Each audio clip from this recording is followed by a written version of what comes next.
Welcome to the National Environment and Planning Agency Open Day and Environmental Fair. We're celebrating Environmental Awareness Week under the theme Illegal Trade in Wildlife. Let's stamp it out.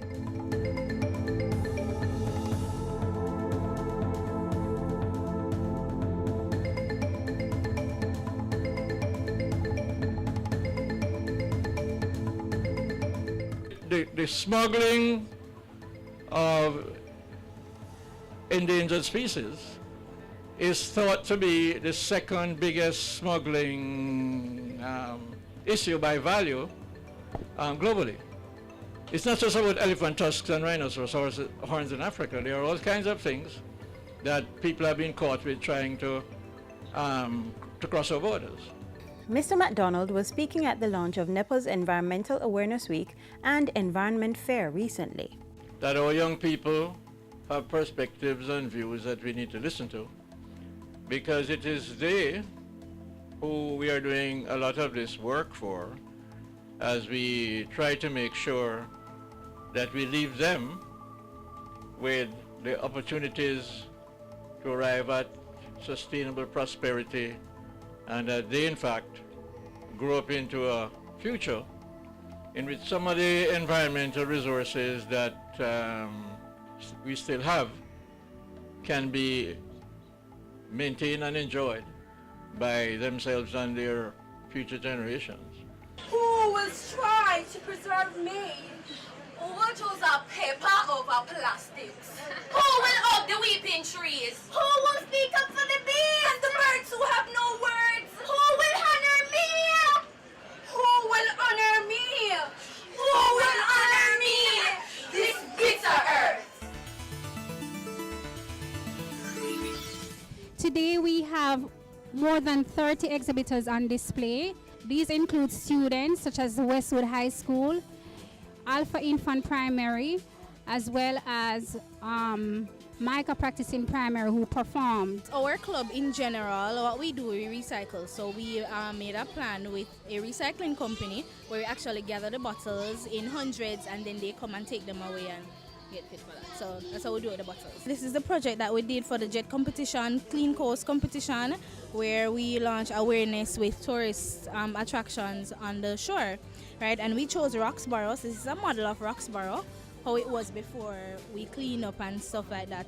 And after we clean up, then we launched a public awareness on solid waste in the community, went to the Senance Bay Primary School, which is in the vicinity of the area, and we did some activities with them, taught them about solid waste, the effects of solid waste, and how they can really manage solid waste. So this is all about the solar panels to stop most of the use of electricity and stops most of those gases from being emitted and into the air. So we have our solar panel over here.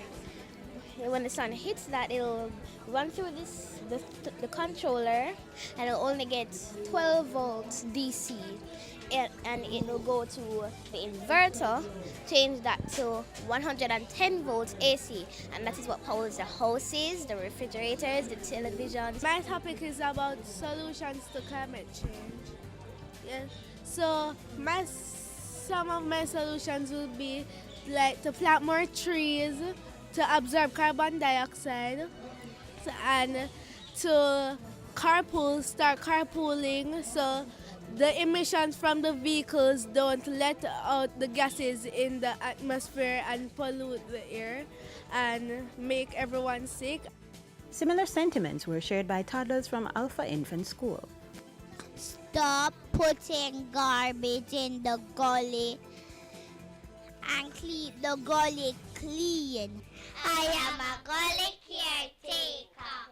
Yeah, a gully care, a gully care. No put no garbage and the dead animals in there. I am a gully caretaker.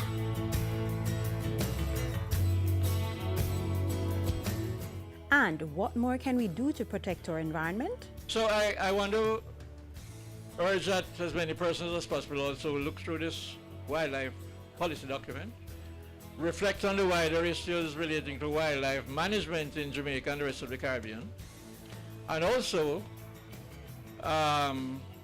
sensitize yourselves to why we also need to be in consultation with external agencies like CITES, the Convention on the International Trade in Endangered Species. 70% of the diseases that humans now have are from animals, came from animals. So when you try to import something that you might think is harmless, it is actually harmful to the society. And that before you import it, if you really like what you want and you want to import it, check with the authorities, find out if it's something that will be allowed in the island, find out the dangers that are associated with the animal. Because at the end of the day, we have to protect ourselves. You know, Professor Weber, who is now Pro-Vice Chancellor at the University of the West Indies and a friend of Nepa, has this exhortation: left to itself, the environment will take care of itself. It is man that we need to control or manage.